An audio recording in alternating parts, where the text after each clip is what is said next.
Imhotep. Imhotep. Imhotep. How long are we gonna do this? Imhotep. Imhotep.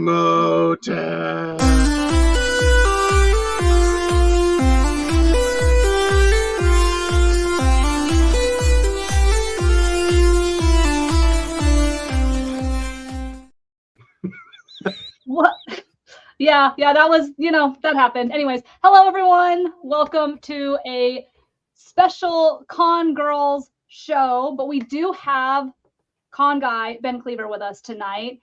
But it's special because we are celebrating 25 years of one of the best movies ever, The Mummy. 1999's The Mummy. So with that, we're really just going to get into it, but let's do a cheers real quick to 25 years of The Mummy, because I think that's worth celebrating. So if you guys have a drink at home. Cheers to 25 years. You know, somebody mentioned, if you've been watching earlier tonight, we did a Scare Guy podcast live, and somebody mentioned every movie from 1999 is turning 25. I mean, what are the odds? I know. I didn't realize that's how it worked. So, what are some other, before we're going to get into The Mummy, but what are some other movies from 1999 that you want to shout out that are 25 years this year? Did The Matrix come out in 99? It was either that or 2000. Yeah, Matrix came out in 99. Okay.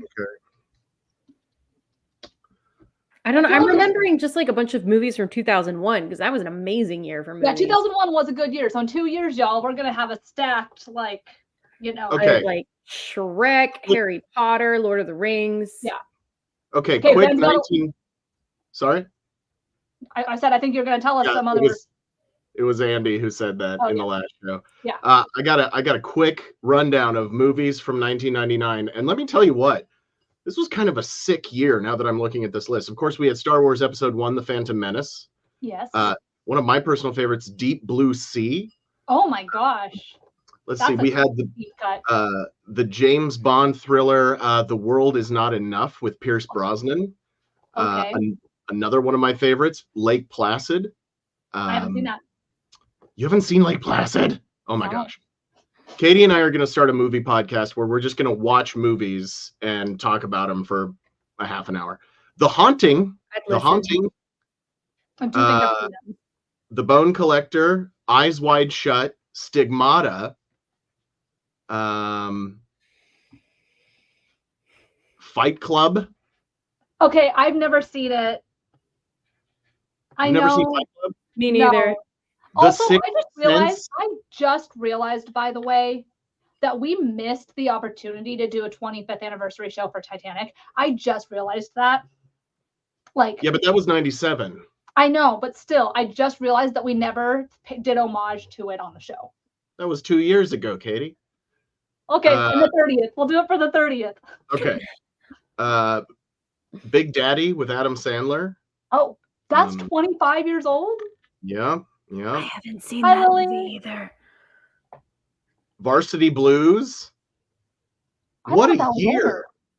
Huh? Sleepy Hollow with the Tim Burton Sleepy Hollow. Love that movie. One of my favorite Halloween movies.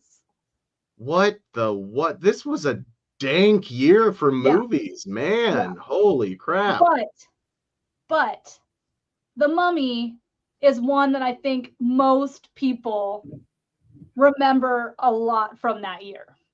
Let's be real. So first off, we're some different ages here, and chat, if you feel free to answer any questions that we're going to throw out here. How old were you when it came out? I believe it came out in May of 1999. Was a summer movie. How old were you, or around? You can ballpark it if you would like. And what is your first, if you had not seen this movie since then, which of course we all have, what is the thing that you would have remembered from that movie? What stuck out is the number one thing that you can think of when you think of this movie. Are we starting with us? Yeah. Okay. I was 6 years old when that movie came out, and my dad and my brothers went to go see it in theaters. And they just kept talking about how amazing it was. And I wanted to see it so bad. And I remember distinctly my mom telling me I wasn't allowed to watch it until I was 7, because apparently that was old enough. And I was like instantly hooked. Like we had the VHS at my Meemaw's house and we watched it all the time because we already loved like Indiana Jones to death. And this is another great adventure movie. I just got to show you guys real quick. I got my Mummy merch representing. Yes. Also, I'm wearing Mummy pants, but I have to stand up to show you. Nice. Anyways, so now I have the Mummy memorized. Not like I set out to memorize it. That's just how many times I've seen it. And it's just one of those like classic adventure movies that I feel like we don't get anymore. I think they really drove home the essence of like those, old-timey swashbuckling hero films. And we just don't, it's a genre that feels kind of lost. And of course, all of us are, super nostalgic for the 80s and the 90s. So the really, really good films from that time are the ones that have stuck with us that we're still going to reminisce and love and watch forever. And yeah, for me, Mummy is on my top 5 desert island list movies. So you didn't see it in theaters? I did not. But you saw it once it came out on VHS. Yeah, a little while later, we rented it from Hollywood Video. Of course. Because for those of you, I hope everyone in our chat and listening to this online knows what a video store is. But I do know that it's possible that some of you do not, because we used to go and rent movies, physical movies, at Blockbuster or Hollywood Video or etc. Once upon a time, even Netflix did hard copies of DVDs, and you would submit what you wanted and they would send you a DVD and then you'd send it back and they'd send you more. I mean, why? When I was young, come in the mail. When I was young, the internet would come in the mail. That too. Yeah. Ben, how old were you? When it came out, I was 14 years old. Okay. I turned 15 later that summer. I just turned 40 in August of this year, which was just a few weeks ago. So I was kind of like prime, like 14-year-old kid. Like I feel like that 9 to 15 demographic for little American boys was prime real estate for this type of movie. Bonus, you got Rachel Weisz in there, who is just hotter than the surface of the sun. I mean, gorgeous woman. There we go. There she is, playing Evie. Don't mind the picture. It's an old movie, so it's a little pixely there. Yeah. But yeah, and of course Brendan Fraser. I mean, you've seen those memes that are like, my sexual identity is the cast of The Mummy 1999. Yes. And because everybody they've got in there it's just an attractive cast. Yeah. Like everyone from the cowboys from America who are on their crew, they're all handsome, like drastically handsome men. Even the nerdy, like the nerdy Poindexter guy who gets his eyes taken out. Yeah. What's his name? Mr. Burns. Mr. Burns. That man is so good looking. You're not wrong. He's just got a chiseled jaw and this gorgeous face. Like, I'm not even attracted to men, and I'm like, that's an attractive guy. I love that they like put him in glasses to tone it down, and it did not work. Like that man still looks amazing. Just we made him know look how better. glasses tropes work. We're very familiar with that here at the Con Guy and Con Girl. Yeah. Well, it was still kind of part of that thing of like, if you put him in glasses, then everybody knows he's the dork. Yeah. Back in the prime, like stereotyping 90s. Speaking of, by the way, of the video rental stores, I am proud to say I was once a shift manager at a Blockbuster Video. That was a job that I had. Also, a Knox and a Moon. A Knox and a Moon. So I'm gonna say my experience seeing The Mummy is I would have been 10, maybe like not quite 11 because I turned 11 in the summertime, but so me and Danae were a little bit under the PG-13 rating and saw it a little bit earlier than PG-13, but Ben hit the threshold of it. But to be fair, PG-13 rating was a lot different in the 90s than it is currently. So that's a total, we've had other discussions about that on the show. But the biggest thing that stood out for me is, like, I didn't grow up watching horror. I was not the horror loving person that I am now. But my dad and my mom watched it. The thing that stood out in my brain was the bugs. One of the, and in my opinion, to this day, still one of the most iconic, memorable scenes in that movie is the scarabs. Like, you can't walk away from that movie and not have that image of it crawling underneath his skin. I think this was probably the scariest movie I had seen up until this point in my life. And it wasn't even scary, but it's a little, it was scary. I mean, come on, he sucks people dry and bugs are crawling under their skin. It's pretty That's creepy. I mean, yeah. Like if you've got any kind of a phobia of like creepy crawlies and bugs or arachnophobia or anything like that, like this is, I mean, even watching it now, I'm like, you know, like you get the wigglies. Oh, there's that too. Yeah, and you know, in the second one, they're like, let's go off a little bit less on the scarabs. They've already seen it. We don't need to take them back down that. So let's you know, just kind of fast forward it a little bit. But to echo off of what Ben said about A Knocks on a Moon, I was a young kid. Obviously, I don't think about certain things that you think of like in attraction and stuff as much as when you're a little kid. But I remember seeing her and being like, she looks awesome. So even like way before Katie was a costume designer, always into it, I'm aware she is not wearing a costume, but it is still costume looking because it was body paint. But I remember thinking, I want to do a costume of that character when I'm older. To be fair, I realized she wears body paint, so a little bit harder to do a costume of it when I started to learn more about costuming. But I remember her from like the get-go. Like, I think that's another reason why what you were saying when everybody's like, this movie, it's a lot of bisexual awakening for most people because of the cast of that movie, indeed. So those were the things that stuck out that I remember to this day. And when I'm thinking back on it, like, my parents really let me watch a movie where scarabs crawl up people's skin and they get sucked dry. Like, there we go. See, yeah, there like, she is.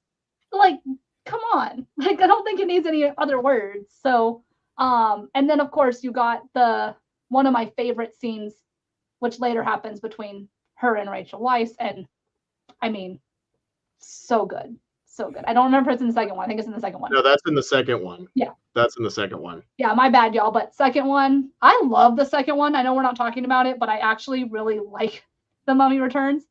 But yeah. So the biggest thing I wanted to mention now is 25 years is a long time. And most of the shows we talked about on anniversaries we talk about here are like a little bit before my time or when I was really little. So this is like the first one that I'm like, I remember watching it as a kid. I still remember watching it as an adult. What do you guys think makes this movie timeless and why it has held up 25 years later? Ben, let's start with you this time. You know, I watched this again last night, and I generally tend to watch it once a year, once every couple of years.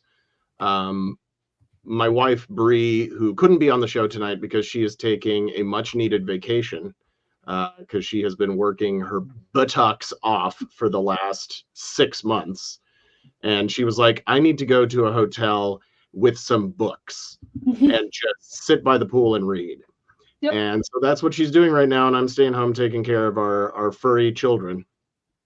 I am going to go out and stay with her for a couple days at the end of this week, though, so I'm looking forward to that. But Bree is one of those folks who, much like the two of you, has the entire movie memorized, like word for word. She can do all the ancient Egyptian that Evie's reading out of the book and all that kind of stuff. And I think... Listen, I was rewatching this last night, and I always love seeing the bumper stickers that are like, I'd rather be watching the 1999 cinematic masterpiece, The Mummy, starring Brendan Fraser and Rachel Weisz. And I always have it in this place in my mind where it's like, oh yeah, it's this kind of fun movie that's like a cult classic and people really love it, blah, blah, blah. But I'm watching it again last night and I realize, to echo what you were saying earlier, Katie, they really don't make them like this anymore. This was a movie that combined the new technology of computer animation, which didn't look that bad. Like, No. it doesn't look that bad. The computer animation in this is better than the computer animation in The Greatest Showman. Yeah, like I was just gonna say, I've seen movies more recently that have worse looking CGI than this movie did. But it was this blending of this old style of movie making, because they really brought this feeling of like the old classic Lawrence of Arabia, or you know, those types of movies, because especially the opening scene, it's such big scale, you know, and there's so many extras, and there are some points where they use CGI to generate thousands of people, you know, running towards them or whatever. But at the same time, there were still practical sets. There were still a lot of really practical and large scale stuff happening in these scenes, and that made it feel epic, like an old golden age Hollywood movie. And I think that's what they were going for too, because obviously it's set in the 20s, and I think it's just really well written, in that we are so used to now consuming our entertainment in very long cut up swaths, like Game of Thrones, or any, you know, a lot of the cinematic level drama and adventure or whatever that we watch is, you know, hour-long shows, episodic, but not episodic, like seasons of shows that are 10 episodes and the whole story gets told over 10 hours. And we're looking back at a time where, because I'm watching these shows now like Game of Thrones or whatever, and I'm like, didn't we used to have movies where this would all be done in 2 hours? Mm-hmm. And I started noticing the bits where it was like, oh yeah, they didn't take 3 episodes to show how Imhotep got over to their hotel in Cairo. You know, he was just there. Mm-hmm. And Brendan Fraser says, he's here. And we didn't care. We didn't care that you didn't know.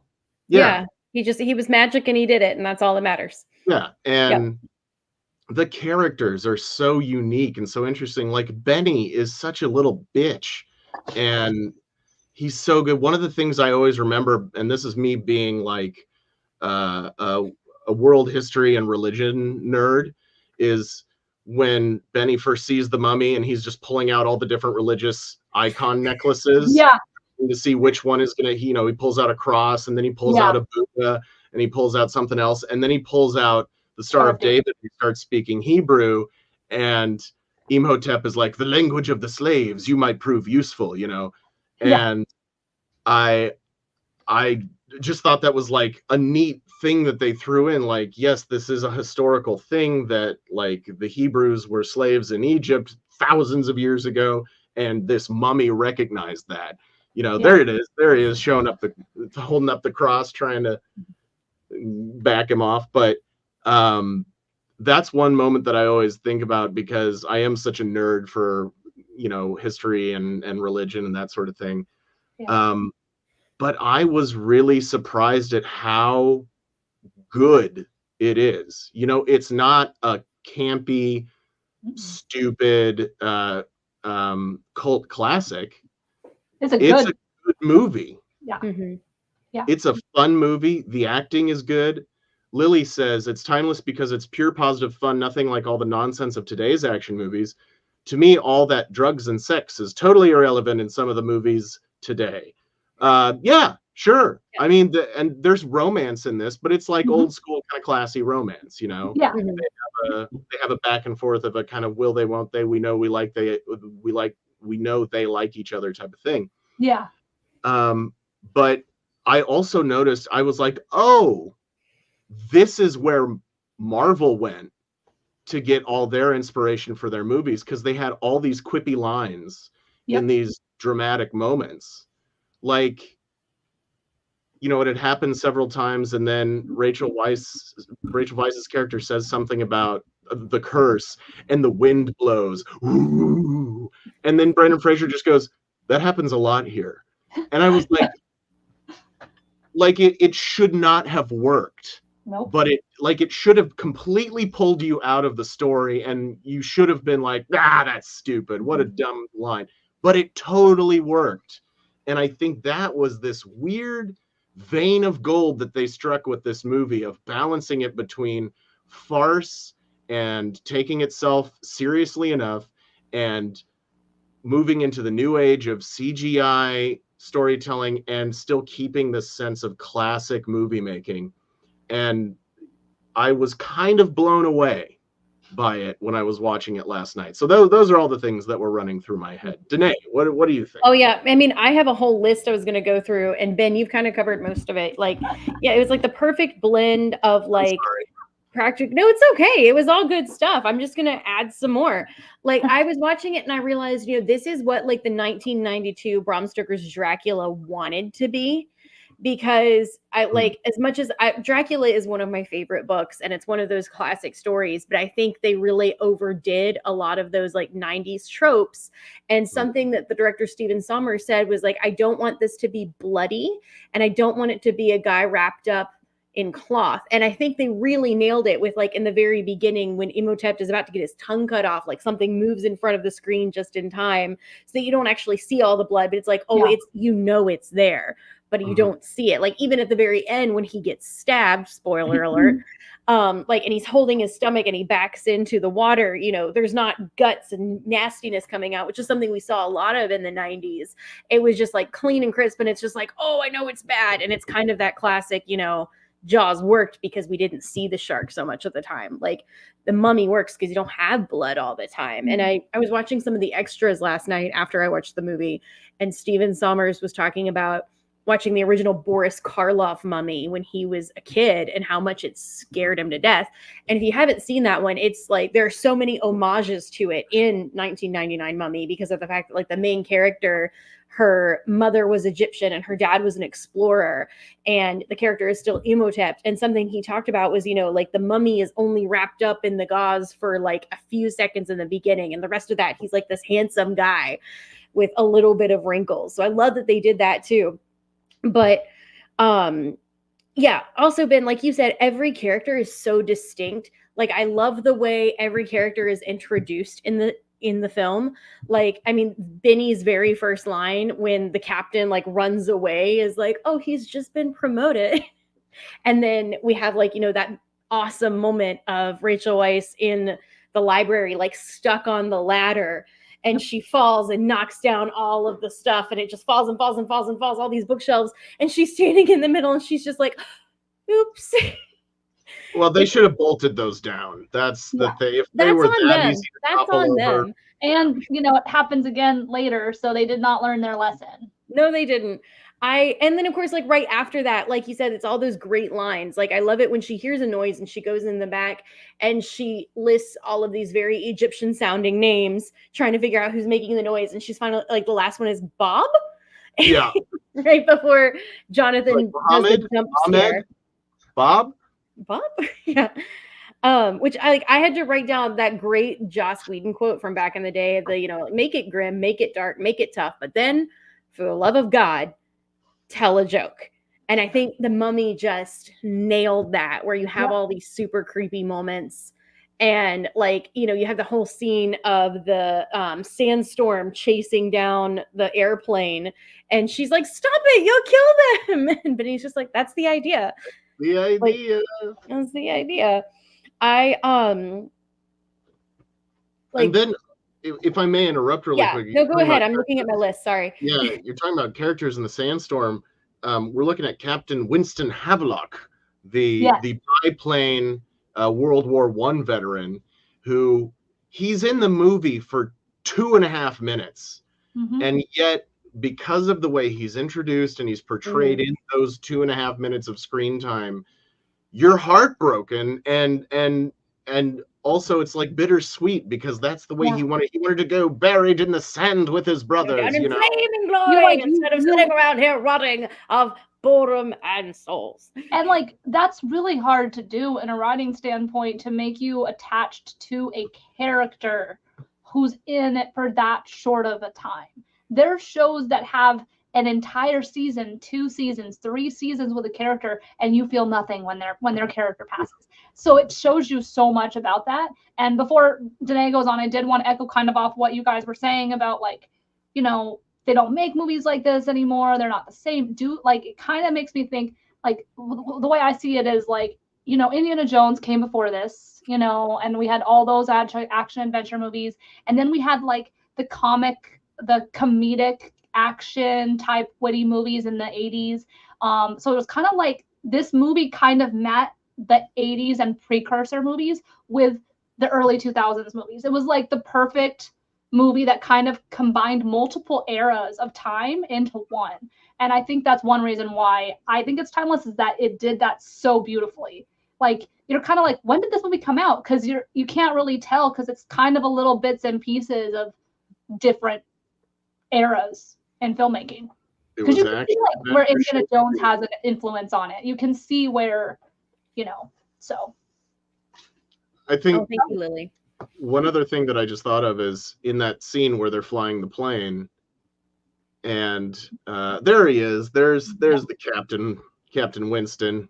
That's his death scene. But what a great character that was only in there for a second, basically. Yeah, he was barely in the movie. But when they're flying the plane, they've got him flying it. They've got Rick O'Connell in the gunman's seat. And then Jonathan and Ardeth Bey, the leader of the Magi, are hanging onto the wings, right? They're like strapped on. And they You all right? Like, you all right? Jonathan's like, oh, all right. And then they cut to the actor's name is Oded Fehr, who's playing Ardeth Bey, the leader of the Magi. And he's been this stoic, serious character this whole time of like, we've got to defeat the mummy, you know. And he's like, are you doing good? And he's just on the wing like, like, what a moment of levity for that character that, again, was a moment that should have totally been like, that's a stupid moment. That takes you out of the movie. And yet, for some reason, it worked. And I don't understand why. I think it was just like they went into that movie knowing it's an adventure, which means we have to have fun. So like they have all those, like it's almost like every like 3 pages of dialogue there's some kind of joke, like, or probably even more than that, come to think of it, because like just when the boat is on fire, they're all trying to get away, and it's like, can you swim? Of course I can swim if the occasion calls for it. Trust me, it calls for it. And he throws her overboard. And like I was laughing so hard last night, I had to pause it because the warden runs up, and I love it. That's a great moment. Yeah, the warden runs up and the boat's on fire, and he's like, "Oh, Connell, what are we gonna do? What are we gonna do?" And Brendan Fraser's just like, "Wait here, I'll get help." And then we end that scene with the classic, looks to me like I've got all the horses. Yeah, looks like you're on the wrong side of the river. Yeah. And what's interesting about that movie is like none of these quotes from this movie will ever work in your real life situations, but we'll still quote them. Like it makes, like, we'll say someone's across the street and we'll still say river because we're quoting the movie. Yeah. But like everybody knows that that's what you're quoting and that that's what you're thinking of. And so it's so quotable. Like obviously, even though we've all seen it so much and Bree's seen it so much that we can memorize it, there's just certain those taglines, those witty comments that like it's done so naturally. And I think another thing that's worth mentioning is that, so many times now when we see an action movie, you'll hear the people say, "Oh, it was really good." And some people be like, "Oh, it was really bad." "Oh, but it was fun." And usually it was fun is a negative. Usually it wasn't great. It wasn't well written. It wasn't well acted. It wasn't this, but I had fun and I enjoyed it. It's seen as a negative. Whereas The Mummy is a good movie, but also fun. Yeah. So it's kind of shifted the way people describe fun movies. We don't have enough fun in movies anymore, I think. Yeah, I feel like nowadays, unless it's like Deadpool, you're not supposed to have fun. Yeah. So where's the fun, man? Janae, do you have more, or can I ask another question for you guys? No, yeah, ask another question. I think I'm going to have so many things to say. You got to cut me off. They have no idea what questions I'm asking, so it's kind of, this is kind of fun. Do you want me to quote the entire opening monologue? Is that a question? Because I can. I mean, I can quote the whole movie. We've established that, but that's also like that with You've Got Mail. I can quote that whole movie in my sleep. All right. So I do want to talk about one of the best things about this movie, Brendan Fraser. We have a tremendous actor who was all over the place in the 80s to 90s with so many iconic movies that we all grew up with, and was everywhere for a little bit. Then, long story short, I'm sure you guys have followed his story. He left the industry for a long time, and everybody was really always really bummed about it. Like, what happened to Brendan Fraser? He's a delight. We like watching him. Then he made this return to Hollywood, and you guys know what happened, and we all got super emotional when he got that acknowledgement. But like, what are your thoughts on, like, do you think that, I'm trying to think of how to word this, but we talked about nostalgia and stuff too. Do you think, there's a lot of people who have scrutinized millennials for our need for nostalgia and how we don't want to grow up and we just want to live in the past. But I think his story is one of the reasons why nostalgia has won. Because of that nostalgia, this really successful man was able to come out of it. So I just want to talk about it for a little bit. Your thoughts on Brendan Fraser's journey and him being back and all that, you know. That wasn't really a question, but y'all know what I meant. Mm-hmm. I mean, I'll do this quick so we can get through all the questions. I am a huge fan of this Renaissance. And if you guys don't know what Katie is referring to, there was a GQ article that came out just a few years ago that explained everything that happened to Brendan Fraser. And it is truly heartbreaking. But like, he has made a comeback and he's doing awesome. And we love to see it. I know that part of the problem when he was going through all of this was because he got hurt doing his own stunts on the third Mummy movie, Tomb of the Dragon Emperor. And he broke his back, had to have a lot of surgeries. So like, that was part of the issue was, you know, he got pretty out of shape because of his injuries. But he's still like out there being awesome. Like, he's like Uncle Brendan, I feel like, to all the millennials out there. Like, I remember when there were talks of him reviving the Indiana Jones role, and we were all there for it. And yeah, I think nostalgia is so strong because it's like being thankful for what we have. But I think a big piece of nostalgia for millennials is just remembering a time like pre 9/11. And this movie was pre 9/11. And I know every generation has their tragedies, but I think that because we are the first generation to grow up in like that 24-hour news cycle, you know, 9/11 was in our face all day long. And it really did change the way this whole world worked. Like, before that, in the 80s and 90s, like, kids could go outside and play. We could ride our bikes and go up and down the street, and it was fine. You know, we weren't constantly scared about terrorist attack. We weren't, you know, keeping up with politics. And of course, now that we're adults, just like every other adult in every generation before us, you know, we have bills to pay. We have to keep an eye on politics, but we had to do all of that from like an earlier age, if that makes sense. You know, we were kind of brought into the real world a lot quicker than most people have to be. So for us, nostalgia is going back to that time when we were a lot more carefree, when, you know, movies didn't have to be big in your face, dramatic, like, we're going to show you a mirror to society. It was, you know, we're going to go on an adventure and it's going to be awesome and it's going to end happy. And I feel like we don't have enough of that anymore. And that's why we cling to some of those things. I feel like everything we see now is like, well, we're going to tell you what point we're making, and we're going to say it several times, and it's going to be really bloody, and we're going to kill all the Stark children while we do it. I think you have some really good points in there, Danae. I think in addition to that, it's like, you know, there's always been a place for the types of movies that, you know, hold up the mirror to society and have really dramatic points and even end on a sad note or whatever. And I think especially in the 90s, the indie scene was where a lot of that was happening. And then to a lesser extent in the more drama tentpole type of movies or the major studio type of movies. And then I think that because they were so successful, those, and in a post 9/11 world, those were more something that people grabbed onto for one reason or another. I also think the development of studios into just money machines, and I think pre turn of the century, if you will, yeah, there were a lot more risks in movie making. Yeah. You know, they'd say, well, this is a big property. It's going to be a tentpole film for this summer. Let's make it. And some, you know, a lot of times they were successful and sometimes they were flops. And the studio system, I believe, in my personal opinion, has become so scared of flops, and it's become so financially risky to make a big budget production that flops, that they're just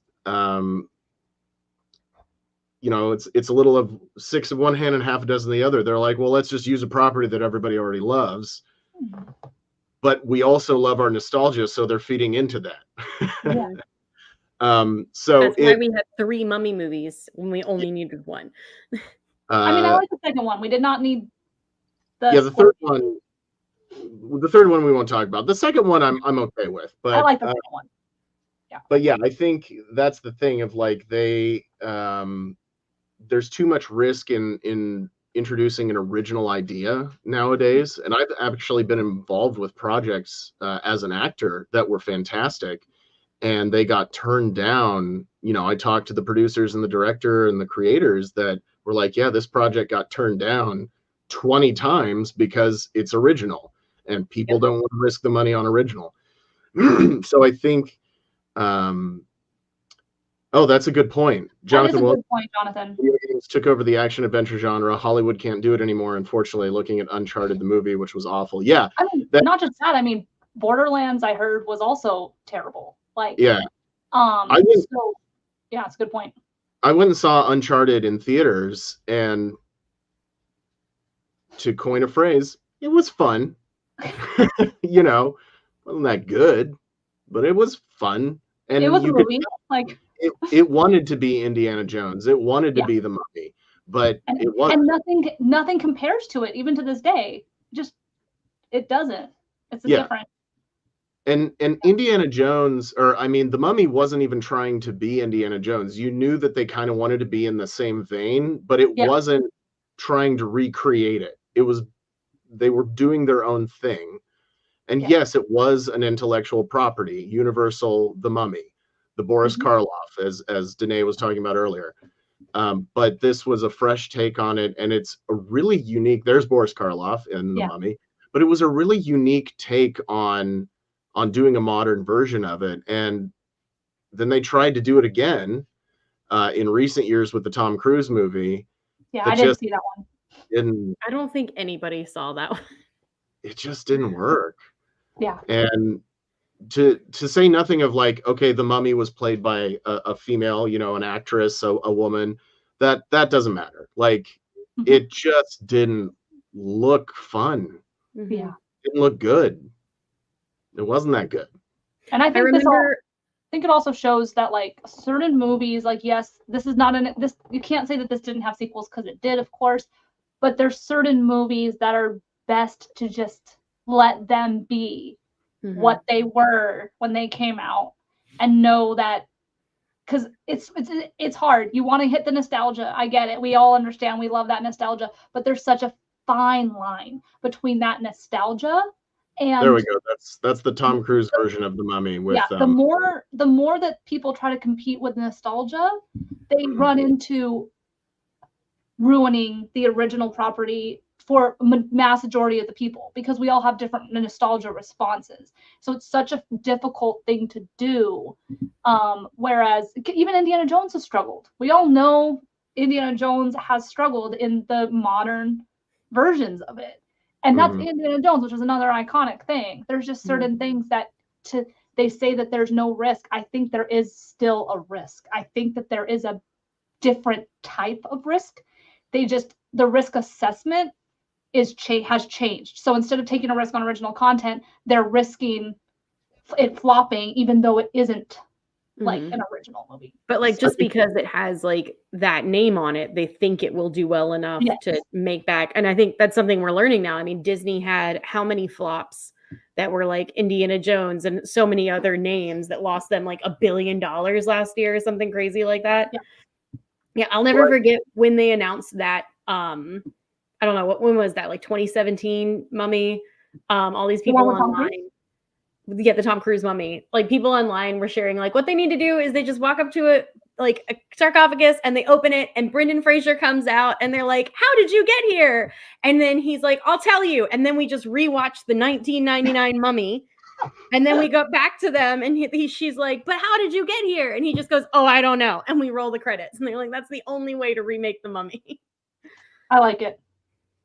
The Tom Cruise says the Tom Cruise Mummy was supposed to start a monster cinematic universe called Dark Universe. Yes, that's true. And they had already, didn't they? The Wolfman. They also made Wolfman. It's coming out. Well, no. But they made another one with what's his name? Well, Guillermo del Toro is doing his own Frankenstein right now. There's another Benicio. One.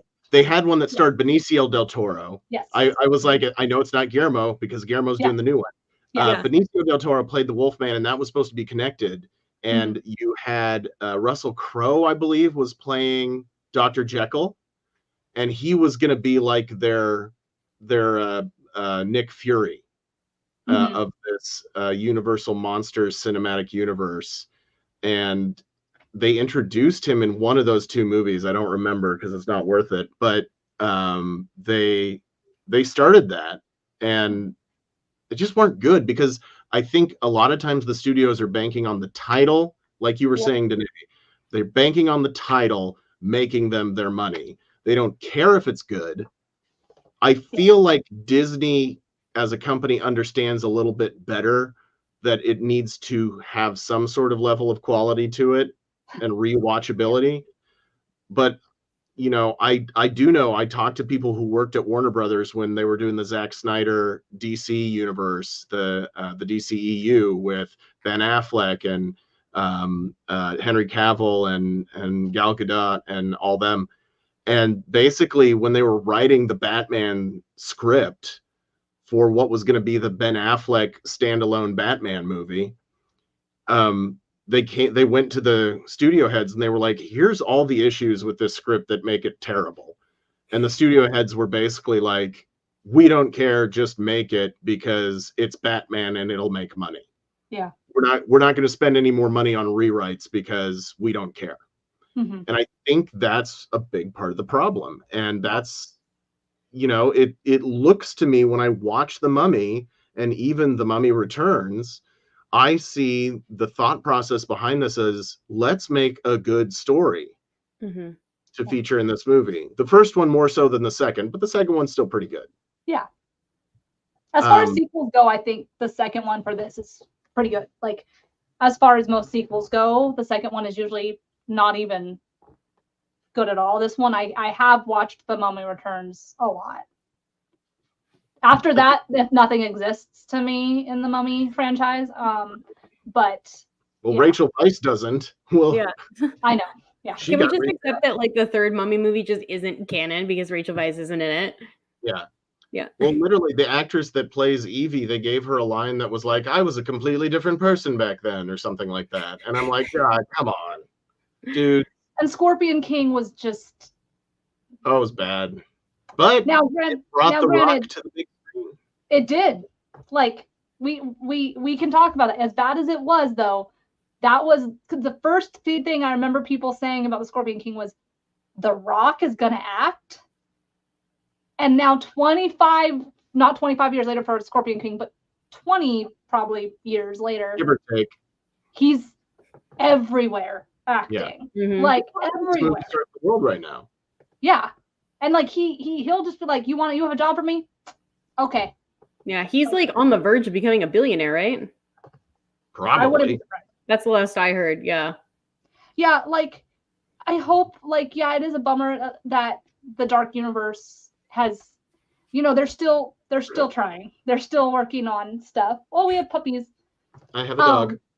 But I think that the best part about this is like it's just showing that some movies you don't have to do anything and they will remain on this list of like best movies of all time, because most people I know who've seen The Mummy love this movie. Emily's sister, it is her. Oh, there's the Scorpion King. Speaking of how the first movie had really good computer graphics, Scorpion King, not. But Emily's sister, The Mummy is her favorite movie. Like to this day, that is her favorite movie. When I didn't mention it earlier, when I was a kid, after I saw the movie, I went and got a book so I could study hieroglyphics. Like that's the influence this movie had on me as a young kid. Granted, I couldn't tell you what anything is now. Like that was a long time ago. It was like a children's book, which, you know, they probably also released knowing that kids were going to be interested in ancient Egypt and all that stuff. But yeah, before we wrap it up, because we probably should start to round this thing up. Thank you guys. I hope you guys had fun. I hope everybody watching at home has enjoyed this. I think it's been fun. Real quickly, best parts, worst parts, final thoughts. It doesn't have to be best or worst part. You can just say something that, you know, your final thought, but like, or do we think that this whole thing is just the best part? I'll point out a couple things that I kind of noticed last night on my rewatch. For one thing, so of course we're dealing with, he brings the plagues of Egypt, which are from the book of Exodus in the Talmud or the Old Testament of the Bible. And it just feels like they needed to do this to relate it to what they were talking about. But Jonathan is in there with those quotes, and he outstretched his hand in darkness, fell over the land. Like the eclipse hasn't even completed yet. And Jonathan's like, and he stretched out his hand, and he quotes the verse from Exodus, which I was like, I feel like they could have, just if you pushed that another second, it would have been more dramatic. Okay. And that went for like all the quotes that he did from the Exodus chapters. I did like that they referenced it, because I did think that was a good touch, but I agree with what you're saying there. No, I think he was just at the ready with those quotes. Yeah. I felt like if there would have been a beat where then he thought of it and was like, oh yeah, and then he stretched out his, you know, that would have made it a little more dramatic. But that's a very minor ticky-tack issue. I also was cracking up in the end scene when Brendan Fraser grabs the sword and he's fighting the mummy priests, not the guardsmen, but the priests, while Rachel Weisz is on the table and he's like slicing them. There are all these like Looney Tunes style like deaths where like he just punches the guy's head off, or he slices the guy in half, and then he's like, whoa, you know, or whatever. And again, another moment where I'm like, this should not work. This should pull me out of the movie, but somehow it does. And then the other thing that I wanted to point out at the beginning is I almost feel like Imhotep is a sympathetic character in this.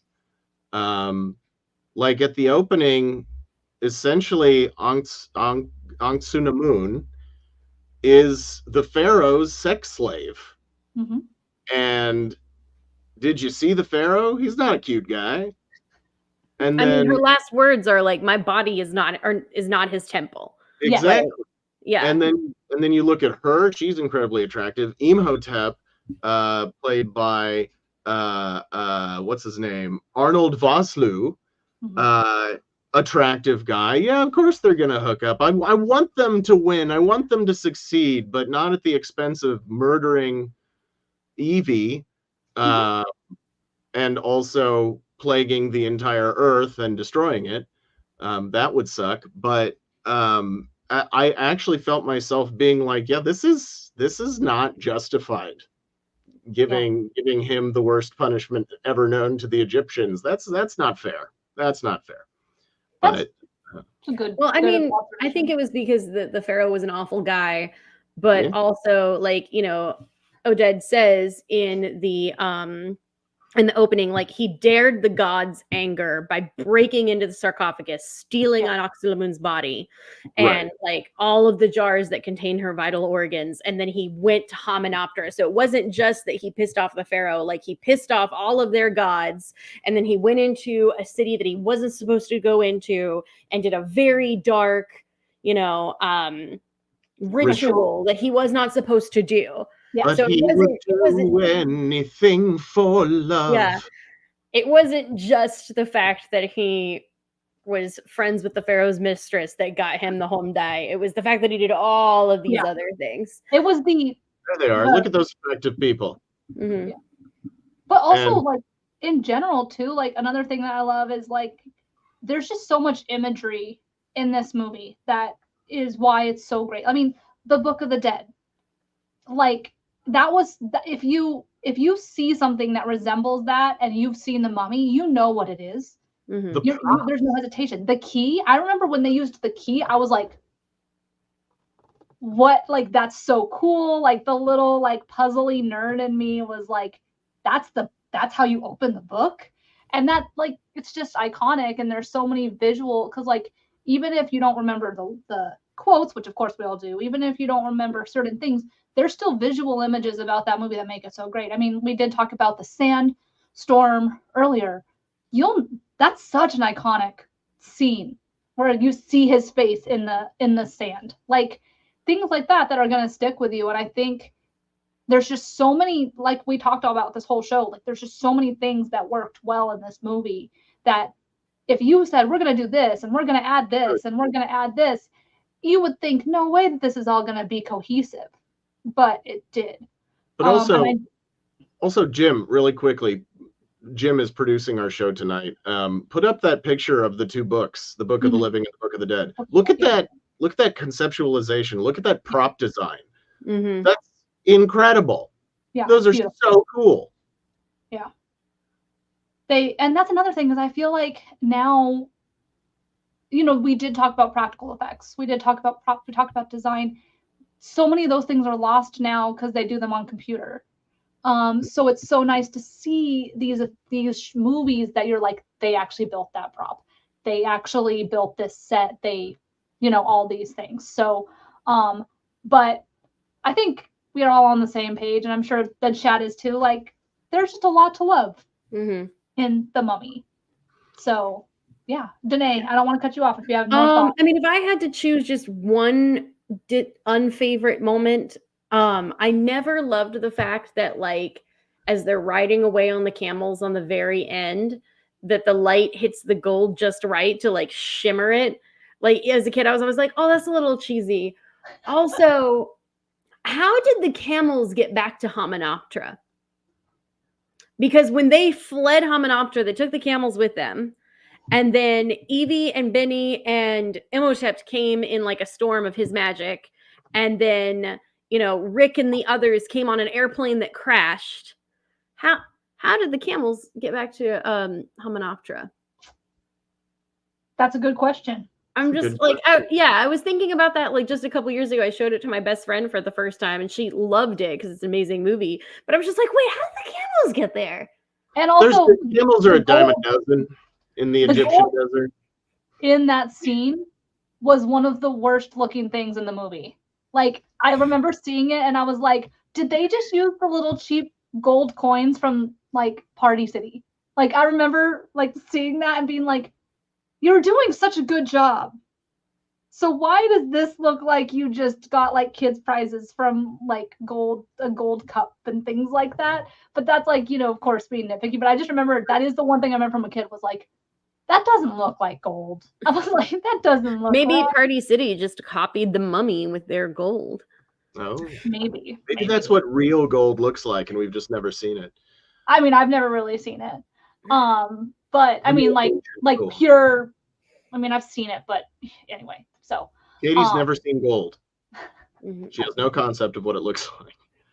No, I know what gold. I'm thinking of like, the gold and like, what's that like? Why can't I think of what it's called right now? You don't have to defend yourself. I'm just giving The you a hard movie. No, there's the one movie with Antonio. Is it Antonio Banderas with Zorro. the gold mining movie? And why can't I think of what it's called right now? I mean, they're mining gold in Zorro, right? Oh yeah, I'm thinking of Zorro. Yeah. Okay. I was like, why can't I think of it? My brain is so fried. Because I watched that movie all the time and was like thinking like when I just think of gold, I'm thinking I haven't seen gold like that, but they didn't have that in The Mummy either. It was all refined gold anyway. So Party City Gold. There we go. Yeah. With Jolly Rogers. Well, yeah, awesome. Well, I think we had some good discussion about The Mummy.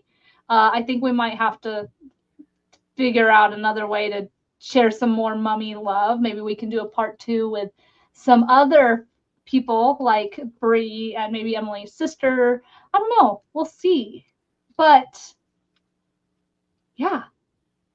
Where can people find you? What do you want to last final thoughts you want to say? Where plug your stuff, Also, one thing I'm sorry I forgot to close with was we didn't mention enough about Brendan Fraser, but I do think we all grew up in a time where, and a little bit after we were a little bit older, where a lot of actors who were when they were younger, and of course he was not younger like child star, but we saw a lot of misfortunate things happen amongst actors early in their career, whether it be injuries, whether it be prejudice, whether it be that, we all know what happened with his co-star leaving and then Crazy Rich Asians coming out, and he's not the only person from that time and from those franchises who's come back to the industry to a better place. So I just want to say, I think that it's beautiful to have seen Brendan Fraser's story and see him come out of it and come back to this world years and years later with such like high praise. I think that that's a story that we can all use and like a positive thing that we can think of in times when it's been kind of heavy, coming out of the pandemic, coming out of all this stuff, getting to see a story where someone wins. I don't think anybody doesn't like seeing people win. So that was my biggest thought. I don't think any of us were upset about Brendan Fraser coming back. So. What? Hold on. Take that off the screen, Jim. I didn't tell you to put it up yet. All right. So, Danae, we're just going to say your closing. Where can people find you? I mean, I could talk about this movie for 3 more hours. I would love to have a few drinks with you guys and just have a game of quoting The Mummy together. But you can find me mostly on TikTok at Danae Sams. You can find me on Instagram at DNAYS and doing stand-up around Los Angeles at various comedy clubs and things. And yeah, this has been an awesome time, you guys. Thanks for nerding out with us. Sounds good. Ben, do you want to close it? I'll go first, and then you want to close it out? Sure thing. All right. So I am Katie, aka Katie_Christine. You can find me on TikTok, Twitter, X, Threads, pretty much everything. I am chronically online, so if it exists, I probably have it. Eventually, I'll get back on Twitch, but over also on our neighbor network, The Con Guy, where we talk about all this stuff, but with a whole bunch of people, and it's great. They actually just did a show that Ben was on prior to this where they talked about all the spooky stuff because we are going into the spooky season.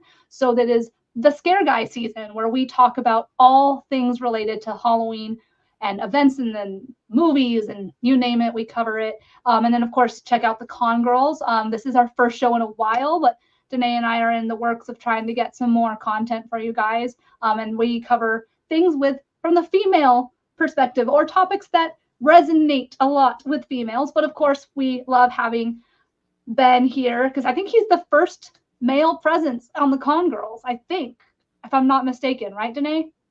I mean, I feel like Jim has been on before. Jim is always producing when we do a Con Girl. Yeah, so okay, well, but sorry, Jim, but yeah, but Ben. But thank you for joining us, Ben. Take us out. All right. Well, real quick before we sign off, I do want to do a quick shout out to a couple of actors who are in The Mummy. actor Jonathan Hyde, who played Dr. Alan Chamberlain. There you can see him. He was also in Titanic. He played Van Pelt in Jumanji. Did a ton of acting in the 90s as a character actor. Still out there, still working up until today.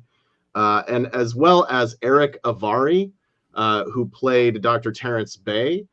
That's still all Jonathan Hyde. But those were all good pictures of him. But Eric Avari played Dr. Terrence Bay, who was, you know, the head of the library where Evie worked, and a member of the Secret Magi Society, as well as, you know, he nobly sacrificed himself from the boils and sores horde of zombies so that Rick and the gang could escape. There he is. There's I think that's him in The Chosen as Nicodemus, though. That doesn't look like the Mummy. No, that was definitely not the Mummy. But he was also in Stargate. He was a go-to guy with anything that had to do with like Egypt or the Middle East. And again, like Danae said, working up until today, he's been in a handful of the different religious series that take place in like ancient Jerusalem and that sort of thing. But those two guys were just, there he is. There's another picture of him alongside Oded Fehr playing Ardith Bey, the head of the Magi. But yeah, Eric and Jonathan, two great actors that worked so much in the 90s and continue to work today. As character actors, and just incredibly definitive of so many movies that I saw growing up and loved. My name is Ben Cleaver. You can find me on all social media at BENKLIEWER. You can also search the hashtag BK421. I do have an account on Twitter/X. However, I've kind of frozen my account. There's a pinned post at the top that says, hey, I'm not really using this. Catch me over on Threads. There's also links to my link tree on all of my social accounts so that you can go to my website or my IMDb page or see videos that I'm in and that sort of thing. So go check those out. It's a lot of fun. To Jim, the original con guy, our producer, thank you so much for producing the show tonight. And to the con girls, I humbly thank you for allowing someone with a Y chromosome to be on the show tonight, and I appreciate that very much. To all of you out there in the con universe, this has been the Con Girls. Again, for Katie, for Danae, for myself, I'm Ben Cleaver, and the reason I'm drinking out of this red cup is because whenever Ben Cleaver shows up, and whenever the Con Girls show up, it's party time. Have a good night, everybody.